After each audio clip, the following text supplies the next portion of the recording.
আসসালামু আলাইকুম। আশা করি সকলেই ভালো আছেন। তো নতুন এক ভিডিওতে আপনাদের স্বাগতম জানাচ্ছি। আজকের টপিক হচ্ছে উপমান,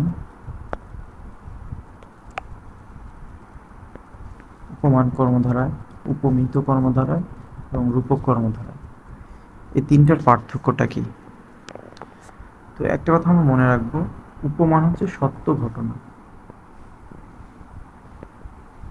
সত্য ঘটনা যেটা সত্য, এর মধ্যে কোনো মিথ্যা নেই। এই দুইটা জিনিসই সত্য। এইটা শুধু মনে রাখবো, মিথ্যা, মিথ্যা, মিথ্যা। আর রূপক হচ্ছে কাল্পনিক,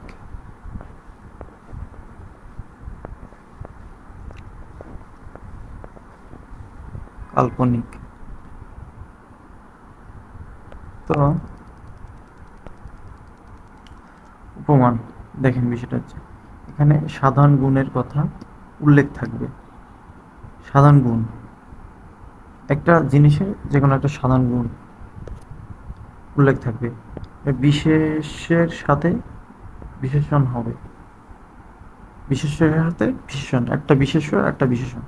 যেমন তুষারের ন্যায় শুভ্র, সাদা।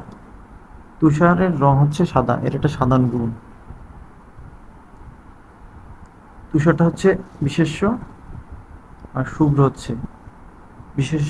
তুষারের বিশেষণ হচ্ছে একটা গুণ, যেটা সেটা হচ্ছে বিশেষণ। শুভ্র, সাদা, সাদা গুণ, সাদাকে বুঝাইছে। তো এই ঘটনাটা কিন্তু সত্য। তুষারের রং যে সাদা, এটা কিন্তু সত্য, এটা কিন্তু মিথ্যা না। তো এই ঘটনাটা, প্রমাণ ঘটনাটা সত্য। আবার অরুণের ন্যায় রাঙা, অরুণ রাঙা, অরুণ অর্থে সূর্য বোঝায়। সূর্য তো লাল হয়, তাই লাল, রাঙা, লালকে বোঝানো হয়েছে। অরুণের রং লাল, তাই গুণকে বোঝানো হয়েছে। তো এটাও কিন্তু সত্য ঘটনা, এটা মিথ্যা নয়, সত্য ঘটনা। তাই যাকে দিয়ে উদাহরণ দেওয়া হয়, উপমা দেওয়া হয়, যার মাধ্যমে উপমা দেওয়া হয়, যেমন তুষার, অরুণ, একে সাহায্য করে বাক্যটা সম্পন্ন হয়েছে। দ্বিতীয়টা আসেন উপমিত, এটা মিথ্যা ঘটনা হবে, সময় মিথ্যা ঘটনা ঘটনা হবে। এখানে সাধারণ গুণ থাকবে না, দুটাই বিশেষ্য, বিশেষ্য হবে, দুটাই বিশেষ্য। যেমন মুখ চন্দ্রের ন্যায়, মুখ চন্দ্রের ন্যায়, এটা মুখও বিশেষ্য, চন্দ্র বিশেষ্য। এটা কিন্তু একটা মিথ্যা ঘটনা। মুখ কখনো চন্দ্রের নয়, চন্দ্রের ন্যায় হতে পারে না, এটা কল্পনাই সম্ভব, এছাড়া সম্ভব নয়। তার মানে কি, এটা মিথ্যা, তো এই ঘটনাটা মিথ্যা হবে। এবং প্রত্যক্ষ,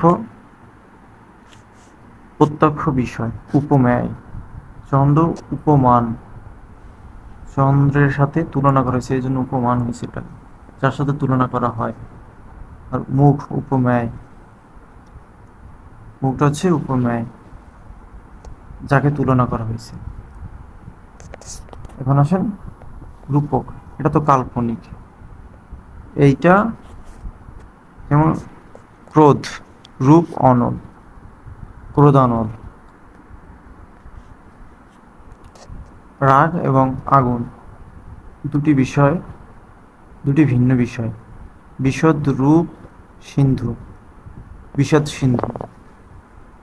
শোক এবং সাগর দুটি আলাদা বিষয়, ঠিক আছে?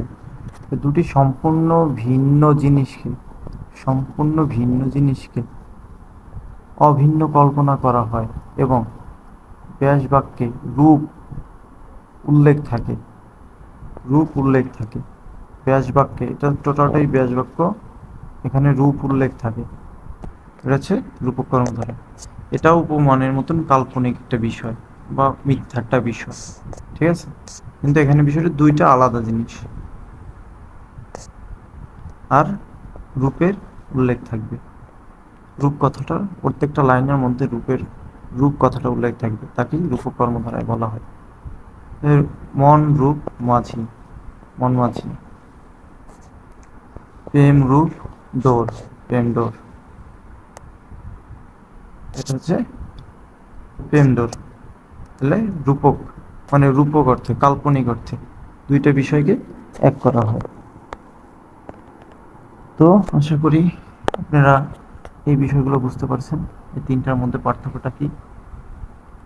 একেবারে সংক্ষেপে যদি বলি আমরা, তাহলে হচ্ছে সবসময় উপমান সত্য ঘটনা হবে, যে দুইটা জিনিসই সত্য, মানে মিথ্যা না।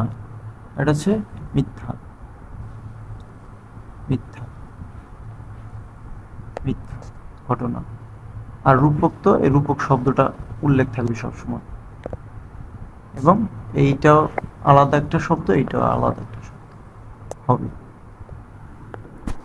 তো আজ এই পর্যন্তই, ভালো থাকবেন, দেখা হবে অন্য ভিডিওতে।